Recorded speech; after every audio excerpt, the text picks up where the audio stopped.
A ball of mass m is thrown upwards with a velocity v. If air exerts an average resisting force F, the velocity with the ball returns back to the thrower is. Let us first discuss with the upward motion of the ball.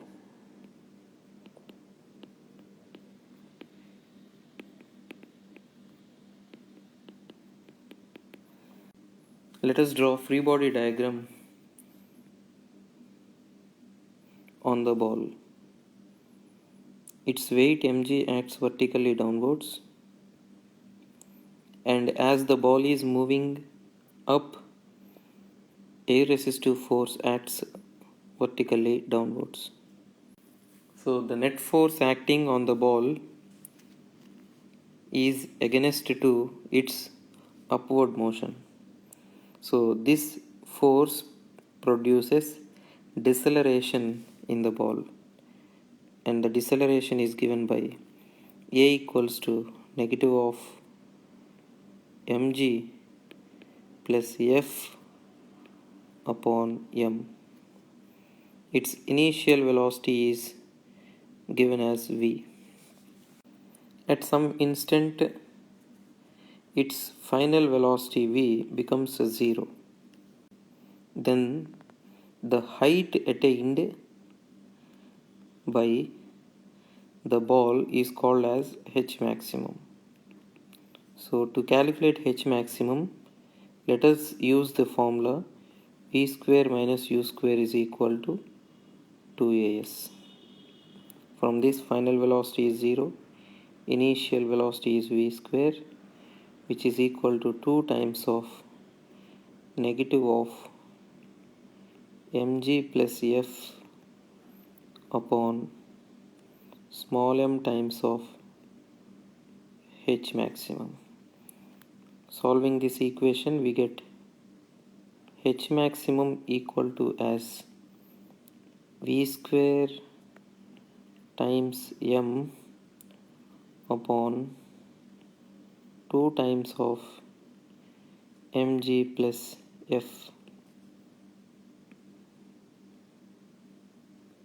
After the ball reaching the maximum height, it comes to rest momentarily and then it starts falling down. So now let us discuss its downward motion.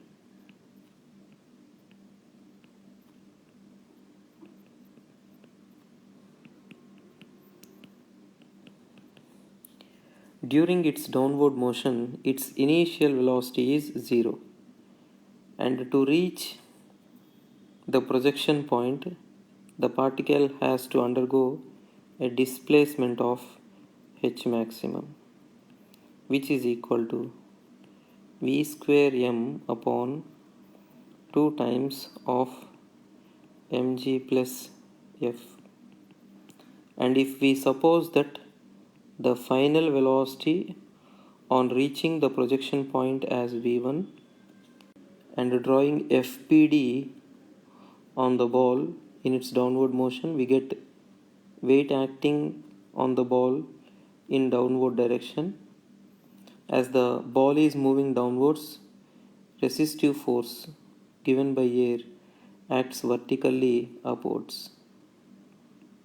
So acceleration will be equal to mg minus f upon m. Again, from v square minus u square is equal to 2as, v1 square is equal to 2 times of mg minus f upon m times of v square m upon 2 times of mg plus capital F. On simplifying this equation, we get v1 equals to as v times of under root of mg minus f upon mg plus f. So the correct option is 3.